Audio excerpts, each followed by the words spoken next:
Welcome back to Mystic English, the place where stories don't just teach you English, they teach you how to feel again. Here, we don't just give you grammar rules or vocabulary lists. We give you stories that sound like your own life. Stories that speak the words you've been carrying in your heart, but never knew how to say. If you're someone who learns best when the heart is involved, you're in the right place. And if you haven't already, please subscribe, not just to improve your English, but to stay connected to your inner self in a world that constantly tries to disconnect you. We believe words can heal. We believe stories can wake you up from the inside. So hit that button and let these stories find you when you need them most. Now, let's talk about something no one really talks about. You go to bed early. You sleep for 8 hours. But you still wake up tired. Not a little sleepy, but deeply exhausted. Your body is slow. Your mind is foggy. Your heart feels heavy. You try to stay positive, stay productive, keep going, but everything feels like too much. And the worst part, you don't even know why.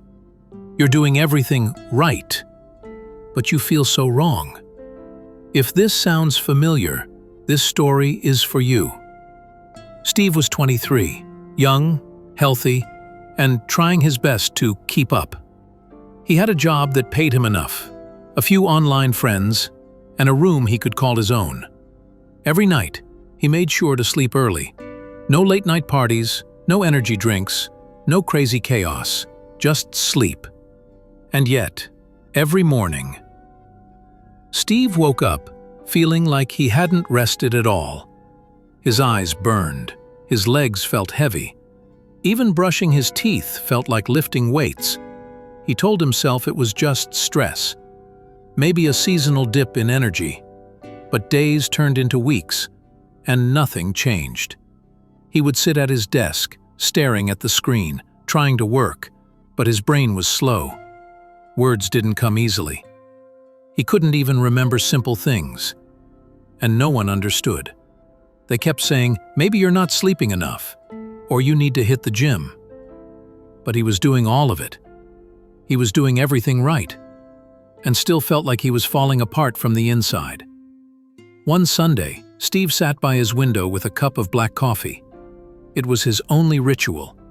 One quiet hour before the world started demanding things from him again. The sunlight felt fake, like it was touching his skin but not reaching his soul. He whispered to himself, "Why am I like this?" He had no answer. That night, something strange happened. He came across a video on the Mystic English YouTube channel. It said, "You're not tired because you did too much. You're tired because you've been carrying what your body never got to release." That sentence stuck in his mind.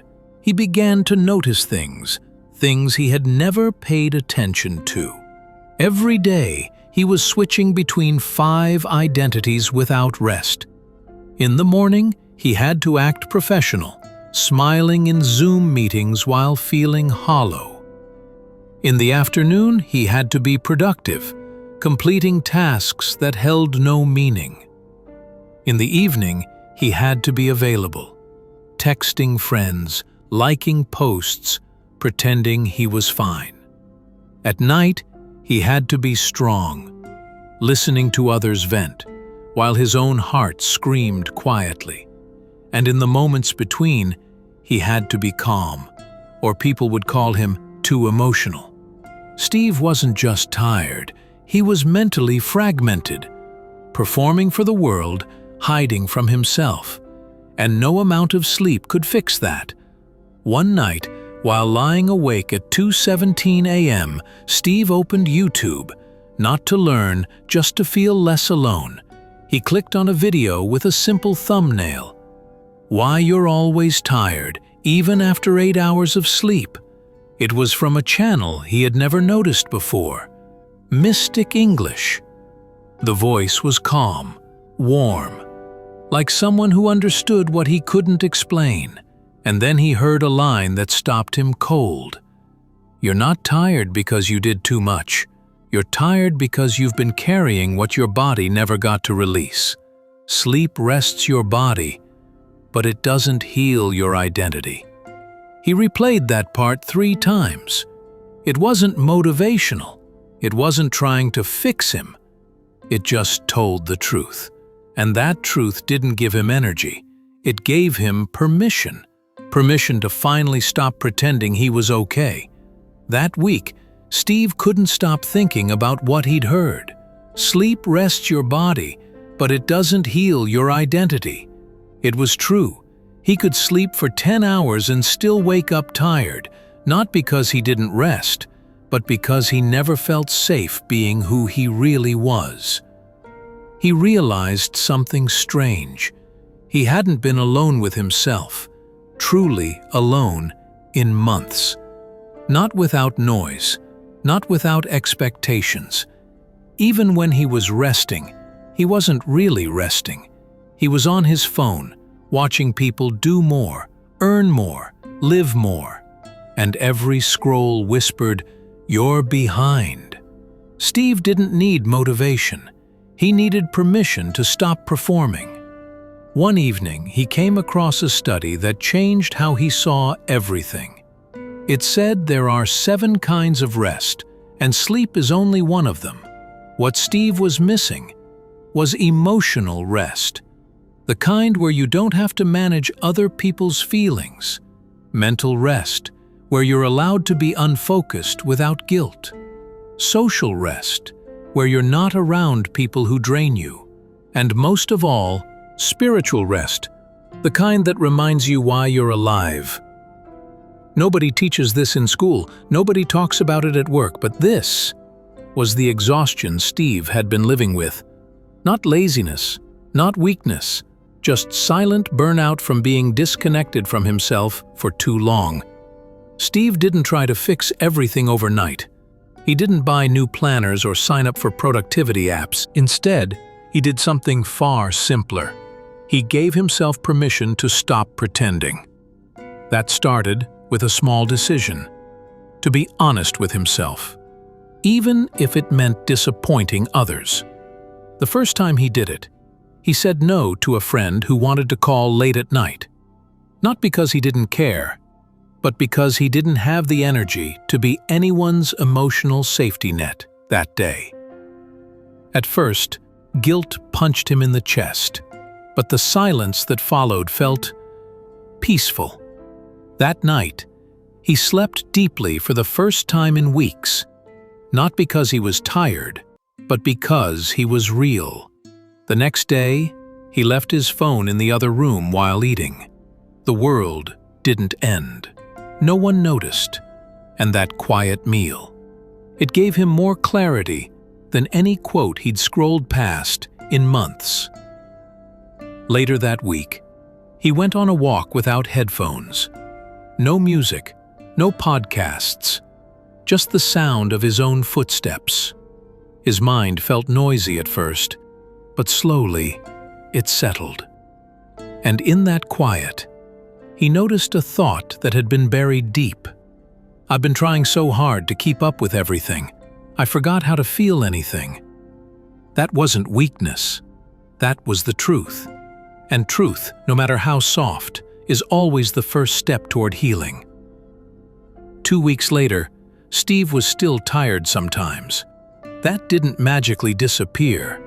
But now, the tiredness didn't scare him, because it had a voice. And more importantly, he had started listening. He no longer asked himself, "What's wrong with me?" He now asked, "What am I carrying that I never gave myself time to feel?" He stopped explaining his quiet days to people who didn't understand. He stopped performing energy, stopped apologizing for needing space. He unfollowed 5 influencers whose entire existence made him feel behind, and it felt like removing invisible chains. One evening, he sat on his rooftop, watching the sky shift from gold to deep blue. No music, no camera, no goal, just presence, just breath, just life, unfiltered. And for the first time in a long time, Steve didn't feel like a problem to be solved. He didn't feel broken. He felt human.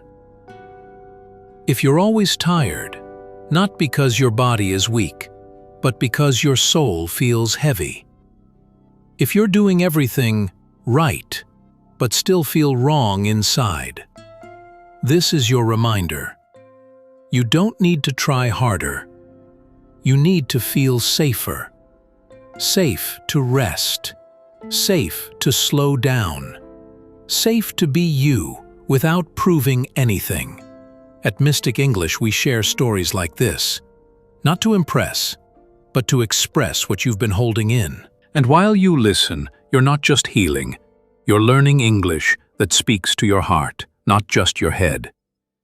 If this story helped you see your tiredness in a new light, not as weakness, but as a quiet cry for care, then don't forget to like, share, and subscribe to our Mystic English channel. And if you felt even a small part of yourself in Steve's story, comment below. Now I understand.